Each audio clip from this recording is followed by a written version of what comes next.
और चलिए शुरुआत कर रहे हैं 10 बजे की 10 ब्रेकिंग के साथ। पहली ब्रेकिंग थोड़ी ही देर में केरलम सीएम पद की शपथ लेंगे वीडी सतीशन। खड़गे, राहुल और प्रियंका गांधी समेत कई नेता शपथ में शामिल होने के लिए तिरुवनंतपुरम पहुंच गए हैं। 6 पार्टियों से सीएम समेत 21 मंत्री शपथ लेंगे। विदेश में होने के कारण शशि थरूर मौजूद नहीं रहेंगे। सतीशन लगातार 6 बार से परावूर सीट से विधायक हैं। सतीशन के मुताबिक 60 साल बाद केरलम में पूरी कैबिनेट एक साथ शपथ लेंगे।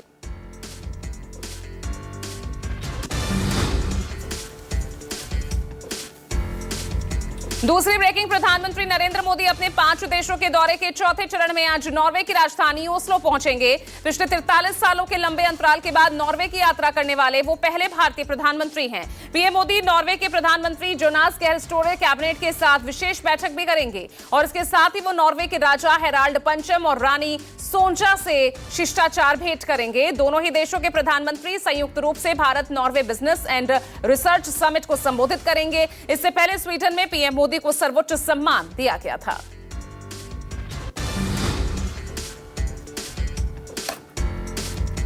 तीसरी ब्रेकिंग, यूपी में मंत्रिमंडल विस्तार के बाद आज योगी कैबिनेट की पहली मीटिंग। सीएम आवास पर मंत्रिपरिषद की बैठक होगी। इस बैठक में कैबिनेट मंत्री शामिल होंगे।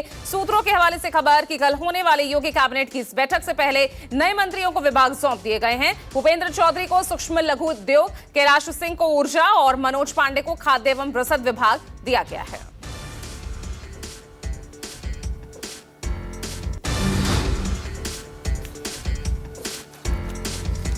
चौथी ब्रेकिंग, बंगाल के सीएम शुवेंदु अधिकारी की अध्यक्षता में आज राज्य सचिवालय नवन्ना में कैबिनेट की मीटिंग है। 9 मई को पद संभालने के बाद ये शुवेंदु कैबिनेट की दूसरी मीटिंग है और इस बैठक में मंत्रिमंडल विस्तार को लेकर भी फैसले होने की संभावना है। विस्तार में उत्तर बंगाल, जंगल महल और मतुआ समुदाय के प्रतिनिधियों को विशेष तरजीह दिए जाने पर गंभीर विचार चल रहा है। फिलहाल सीएम शुवेंदु के साथ केवल 5 कैबिनेट मंत्री हैं। हालांकि गृह, वित्त और स्वास्थ्य जैसे ज्यादातर बड़े मंत्रालयों का कार्यभार अभी खुद मुख्यमंत्री ही संभाल रहे हैं।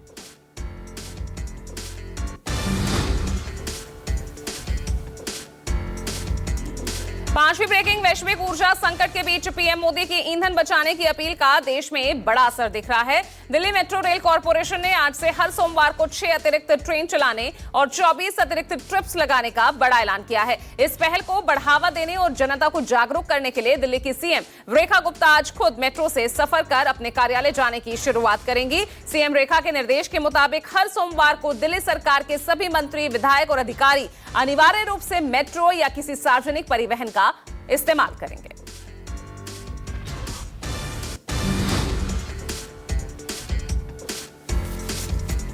छठी ब्रेकिंग, पश्चिम एशिया में बढ़ते तनाव के बीच अमेरिका और ईरान के बीच एक बार फिर से युद्ध भड़कने की संभावना है। ट्रंप ने ट्रुथ सोशल पर ईरान को बेहद सख्त लहजे में चेतावनी दी है। उन्होंने अपने पोस्ट में लिखा, वक्त तेजी से गुजर रहा है, जल्द कदम उठाएं नहीं तो कुछ नहीं बचेगा।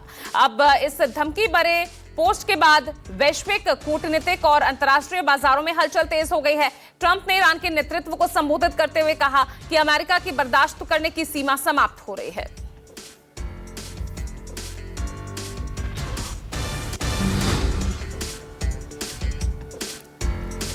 सातवीं ब्रेकिंग, यूएई के बराकाह न्यूक्लियर प्लांट पर ड्रोन अटैक हुआ है। हमले के बाद बिजली जनरेटर में भीषण आग लग गई। इधर यूएई के अधिकारियों ने इस घटना की जानकारी दी है। हमले के बाद यूएई प्रशासन ने साफ किया कि इस घटना का रेडियोधर्मी विकिरण सुरक्षा स्तर पर कोई प्रभाव नहीं पड़ा है। संयंत्र के भीतर जो सभी सुरक्षा प्रणालियां हैं वो सामान्य रूप से काम कर रही है। प्लांट की सुरक्षा और रेडिएशन को कोई नुकसान नहीं पहुंचा।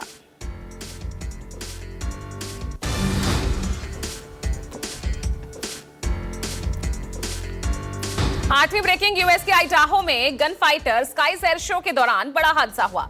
एयर शो के दौरान 2 अमेरिकी लड़ाकू विमान हवा में टकराकर दुर्घटनाग्रस्त हो गए। विमानों के आपस में टकराने के बाद जोरदार धमाका देखने को मिला। टक्कर के बाद दोनों ही विमानों में भीषण आग भी लगी और मलबे में तब्दील हो गए। लेकिन इस बीच दोनों ही विमानों में सवार चारों पायलटों ने विमान से अपने आप को इजेक्ट किया और सुरक्षित लैंड किया।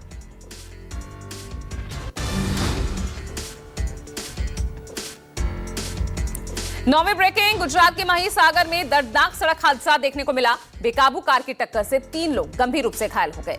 आप इस वीडियो में साफ देख सकते हैं कि तेज गति से आ रही कार ने पहले एक बाइक को टक्कर मारी और उसके बाद चालक ने वाहन पर से नियंत्रण खो दिया। कार सड़क किनारे खड़ी महिला को रौंदते हुए सीधे कैबिन में जा घुसी।